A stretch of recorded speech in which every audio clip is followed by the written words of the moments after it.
We're so excited that y'all are here to help us celebrate our 10,000 milestones. It's been an amazing 2 weeks. The 10,000th household started last Monday or was served last Monday, and it has been a celebration here ever since. It has been, we had kind of calculated when we thought it was going to be and set the date for this. So we are just delighted tonight that y'all are here with us to celebrate what has been 14 years in the making. First of all, I would like to thank our very generous donors and our corporate and business sponsors who are here with us tonight. Whether in kind or financial, your support made all of this possible. I would also like to thank our partner agencies who are here with us tonight. These professionals are instrumental in providing the experience and expertise that makes our outreach possible. I'd also like to take a moment to thank and introduce our staff that have made this night really possible. From pulling all the chairs together from all over the room. Where is everyone? Yeah, they're hiding behind the I told them to be in here. They don't listen. They don't listen to me. Mary Brooks Rice, our CAO, Latasha Walker. Latasha here is our Director of Programs. Chris Davis, our Director of Logistics.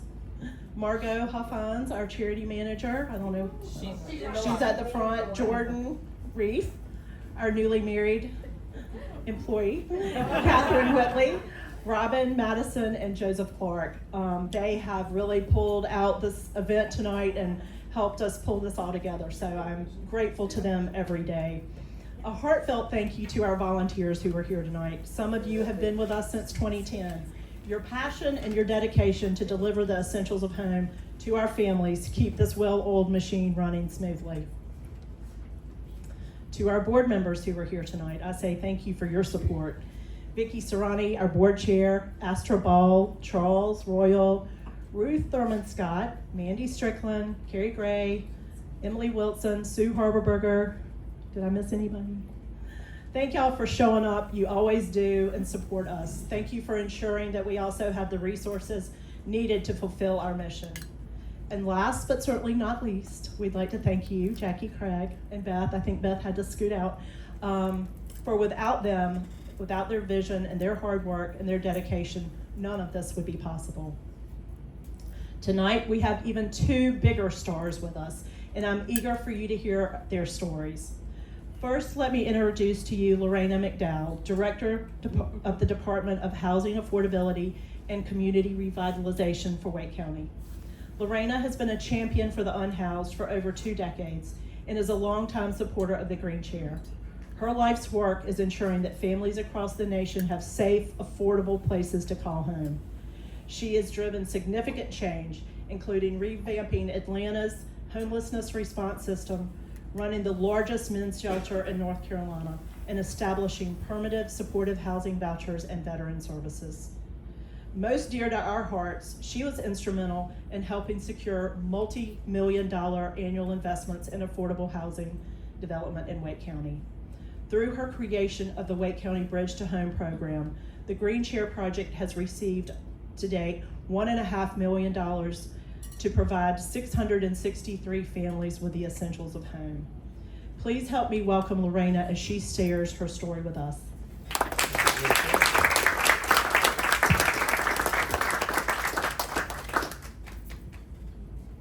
Thank you so much, I appreciate it. It's nice to be here. Pleasure to meet you all. And thank you all for spending your time this evening with this amazing organization.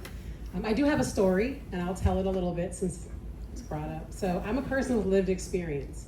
A lot of folks don't know that or expect that sometimes. So I spent my high school, almost all the years, group homes, shelters, friends' couches, couch surfing. And I learned then that this wasn't okay, right? That no one in America should have to live like this or anywhere really. And decided at that point that this would be what I would do with my life's work. It was an interesting journey to get here because there is no university degree to do this work, right? You've got to kind of figure it out on your own. And 20 some odd years ago, being a young, especially a woman who was obviously poor and housing insecure, no one told me I could run a multi-million-dollar government department or build systems for major metropolitan areas in the United States. They told me when I asked, how can I help? You can volunteer in a soup kitchen. You can work in a shelter. You can be a social worker. Or if you were young and considered relatively attractive, and I don't know whose metrics, back then you were told, go sell houses, be a real estate agent, right? Smile. This is before the bubble burst, and so I did all of those things, just trying to figure out what to do. And I learned that where my passion lies and where my expertise is most useful is to help build systems and support really amazing agencies that are doing the work, like Green Chair. Agencies like this cannot do the work without the support of local government, without funding, without political will, right? Without people really backing them. And so my life's work has been to create that space for agencies like this. I was very excited to come here 6 years ago and build the housing department for Wake County. And I got the chance to meet Jackie. Jackie did not waste time to get to me and to Wake County and to more funding for her agency. And I thought that was great, and obviously just fell in love with her personality and her passion as well. But we had all these really great conversations around the importance of home furnishings and how it gets discounted, right? But the reality is that when folks move into a home and they move into a box, not furnished, doesn't feel cozy, that's not a home, that's, a unit, right? We're grateful to have that, it's better than the street, but it's not home. And so we had all these great conversations around how, one, I had never seen an organization like this. I had dreamt about it in every other state I'd worked in, but I'd never seen an organization like this. And I kept saying, we gotta do this bigger. How do I help? And we hashed it out. I don't know how many times we sat down and we figured out ways to provide more support to Green Chair and to try to spread this idea and prove that when people move into a home, a furnished home that feels good, they're gonna stay there. They're gonna fight harder to be there, right? And we see that in the outcomes of the people who move into homes who access Green Chair on the way to housing stability, they stay. And that's an amazing thing for stability for our community and for the families that it helps. When COVID happened, we also decided we were gonna partner again. I had drafted House Wake, which was one of the nation's first plans to deal with the effects of COVID on the housing market, but to utilize that funding to fix longstanding gaps. And one of those major gaps was furnishings. So obviously, beeline, Jackie. How do we do this? And Green Chair was one of the first agencies that we funded through the Hotels to Housing program, which helped us work across the community to use these now flexible funding to do more for our community. We got a couple hotels, we got all the partners we could find, we did some of the most amazing types of thoughts that you wouldn't even think you could do because funding is so restricted usually for nonprofits. But COVID gave us a chance to have something more unrestricted. And so we threw everything we could at it, right? We took every opportunity. We did low case management ratios, we did transportation, we did medical assistance, everything on site in these 2 hotels. Got great partners, a bunch of agencies to help provide the services, Green Chair to provide furniture, and we moved them out, rapid rehousing assistance. In 6 months, those 2 hotels permanently housed over 300 people. And that proved that when you just resource the agencies and give them things that are unrestricted, less strings, they go and do what they do well, they house people. And so we said, well, that was successful. There were flexible other COVID dollars, and we went to the county and we said, give us more. And also Wake County doesn't have to lead this thing. What happens if we just give it to the shelters and other service providers? And that is how Bridge to Home was born. And so the Bridge to Home program now exists in Wake County, and it comes directly from the work that we did early on 4 or 5 years ago from hotels to housing. And essentially we took that same model and we gave funding to all the service providers in our community to be able to have all those major 7 pillars of the model that made it so successful. And so now any homeless services agency in Wake County that wants to adopt a model like this that has proven success has access to all 7 pillars: comprehensive case management, flexible financial assistance, housing navigation services. It's hard to find a unit out there, right? Healthcare connections, access to benefits, transportation, and also permanent home furnishings. And so Green Chair was a big partner of Bridge to Home. So far, we've served 1,480 households in this program. It has been in existence for a year. I'm gonna give you a few more stats and then I'll get out of your way and let you talk to other people and be festive. But right now the program has served 1,480 households, and this number's a few months old, so we'll say over 1,500. Almost 3,000 separate services in our community now because of this one program. There has been a 17% increase in exits to permanent housing placements, a 50% increase in exits with more income, 124% increase in access to benefits, 31-day decrease of the average length of time in the shelter system. It has added 36 full-time employees and 7 part-time employees across 11 agencies. It has aligned agency practices and expertise with enhanced evidence-based service delivery. It has increased the pay for folks in these agencies to make sure that they too are making a livable wage and can afford to not have to use these services themselves. And it has launched a formal homelessness diversion program now that helps folks to divert from these needs and these services. And so I am incredibly proud to have been a part of this. I am incredibly thankful to Green Chair for being willing to help us dream that up. I'm excited to see the future with Ray and watch how it goes forward and to dream up more ways that we can partner now in the future, and just grateful to be a partner of this amazing organization. So thank you all. I appreciate your time. Thank you, Lorena.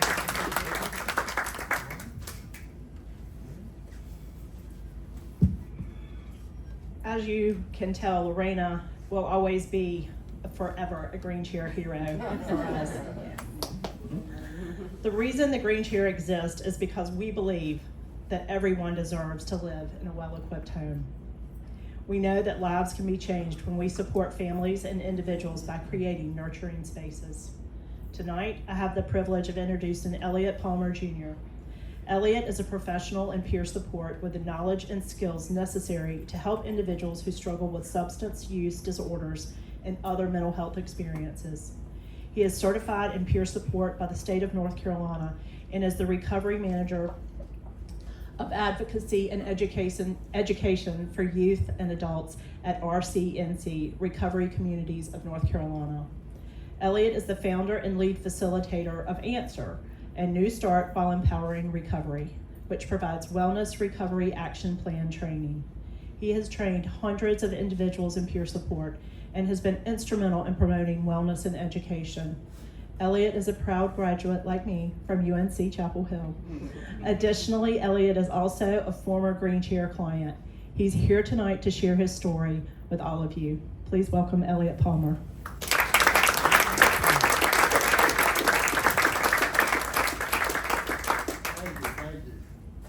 Can you hear me back there? Okay, I'm kind of loud, so I don't know if I want to do this. But first of all, before I even get started, this is something I've been wanting to do for years now, for exactly 5.5 years, and that's say thank you to all of you. I was a Green Chair recipient, and just to tell you right now, I moved in my home 5.5 years ago, and I still have every piece of furniture and decoration that Green Chair gave me. Now I gotta admit, I burned a couple of pots and pans along the way. So I had to do a couple of replacements, but other than that, I still have everything from the laundry basket. I even still got tags on some of this stuff. And I'm so grateful to have this opportunity to come back and say thank you. You all don't know, or maybe you do, what a difference it makes in someone's life. To have an organization like Green Chair to come and support you and help you along the way. And they asked me to share my story or whatnot, and just a long story short, I lived a life of instability. I want to correct one thing. I am an alumni of UNC Chapel Hill, but I'm not a graduate. Okay. I still got 3 classes to go.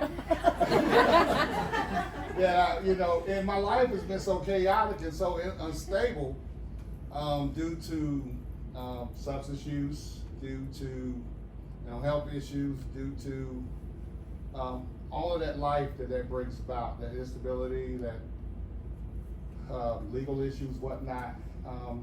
And so for the last 30 years, I haven't been able to finish 3 classes.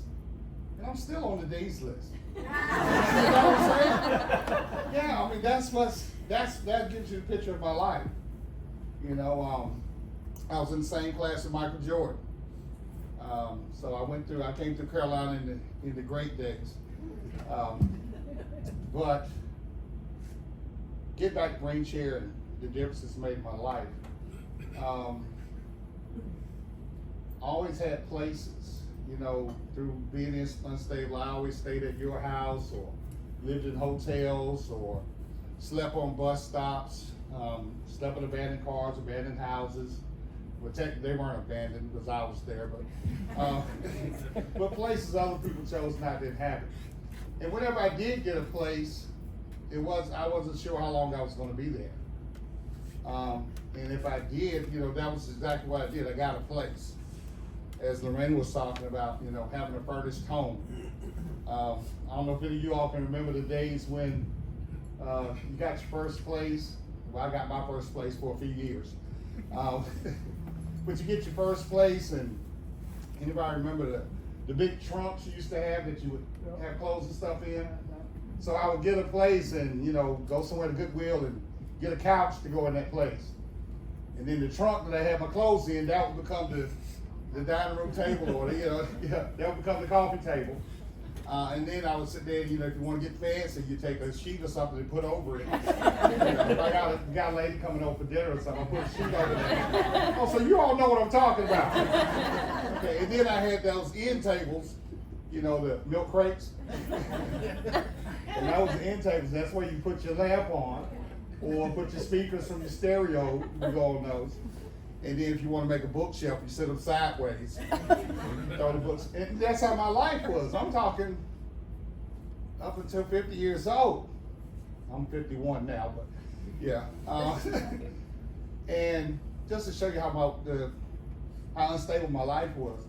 You know, when you fill out paperwork, when you go somewhere and they tell you to put down your home address and then they say your mailing address.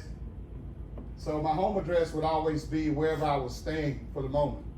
My mailing address for the last 50 years had been my parents' house, because I never knew if I was gonna be there long enough to get my mail, so I wanted to make sure I got that.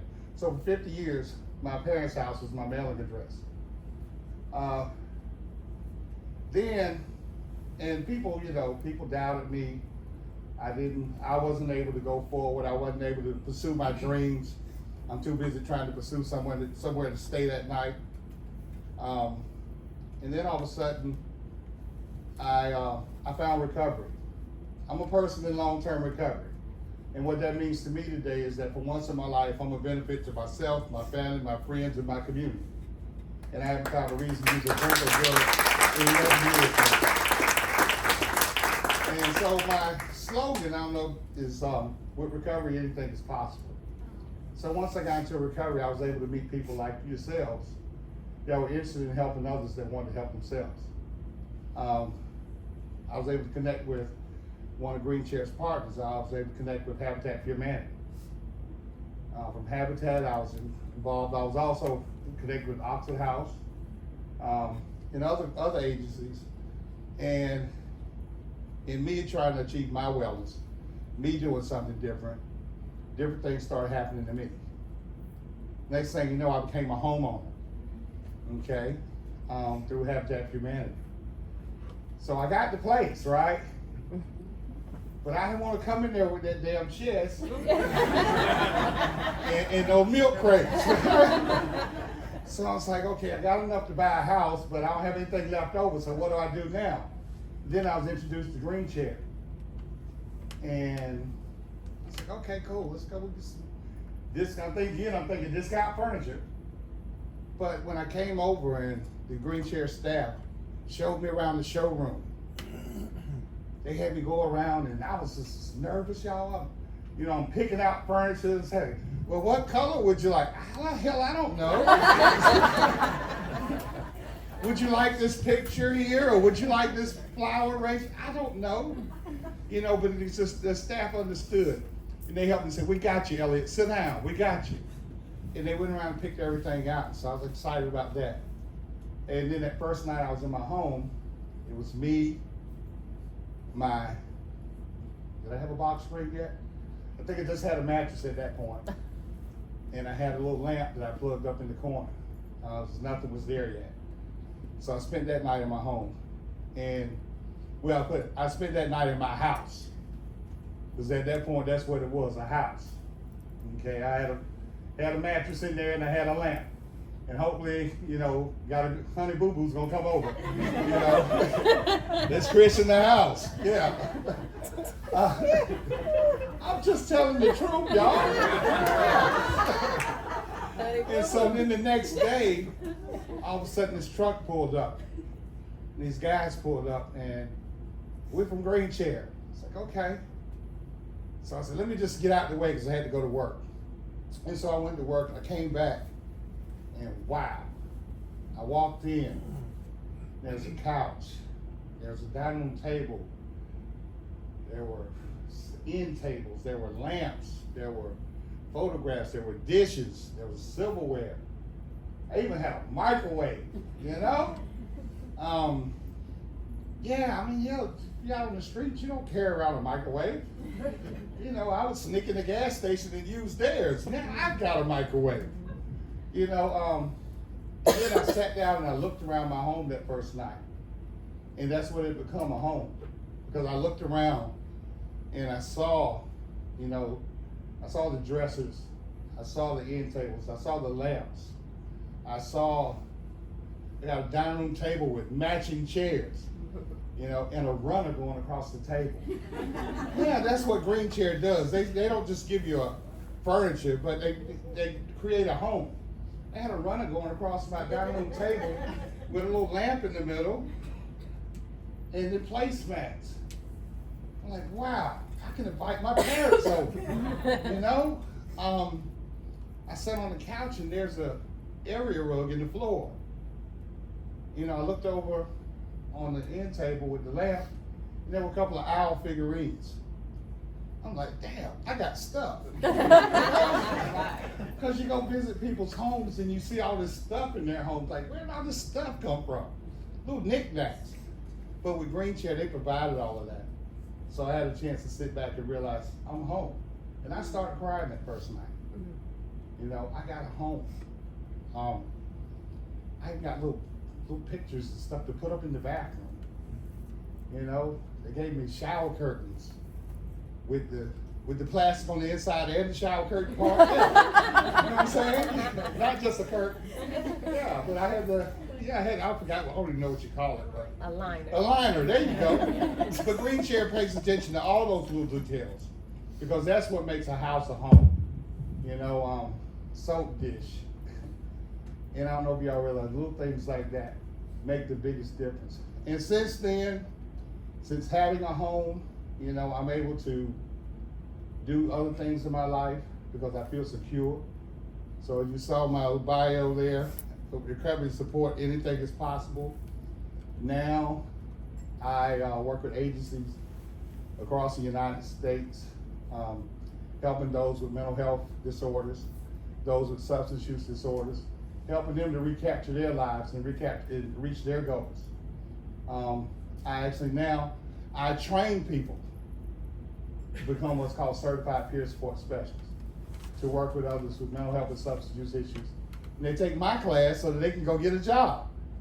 You know, I connect them with resources like the Green Chair Project, resources, Department of Health and Human Services.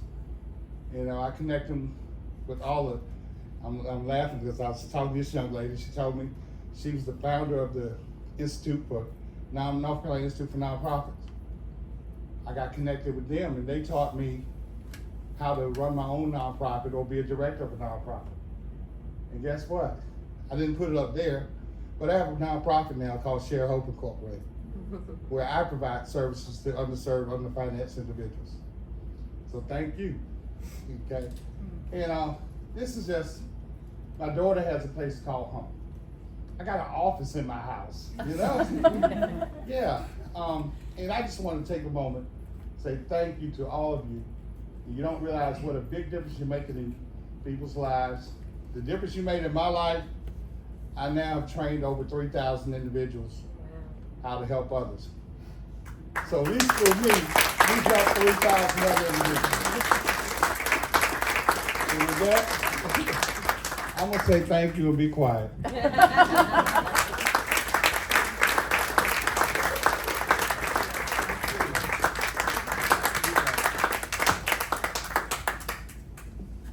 Wow. Thank you, Elliot. We are so proud to have been a small part of your amazing journey, and truly appreciate you coming tonight and your support for what you do and how you make a difference in people's lives. Finally, I would like to welcome Vicki Serrani, our board chair, to say a few closing words.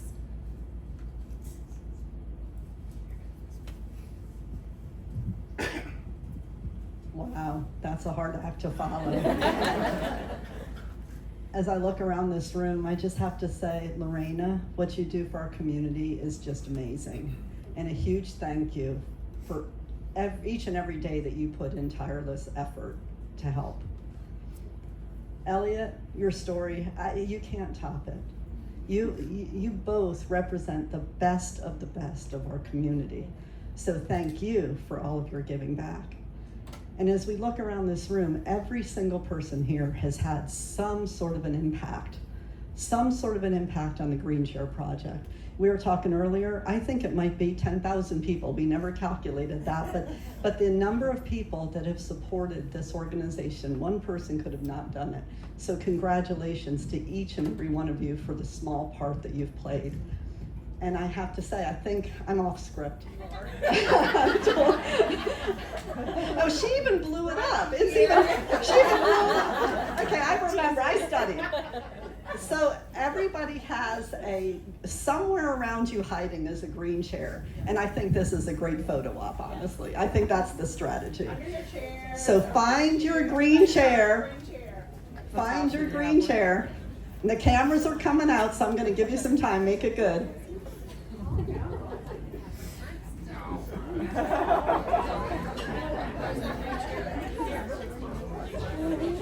Oh, there we go. Thank you. She can have a bench. You want a bench? Where's the photographer? Okay, are photographers ready? Yes. Okay, so if everybody would just please raise your green chair. And here's to the future of furnishing homes and changing lives. Cheers. Cheers. Cheers. Cheers. Cheers.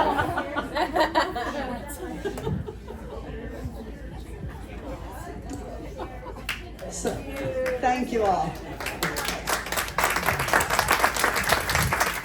Please put your chair back where you found it. The green chairs are not party favors, sorry. We do have a party favor, but it is not a green chair.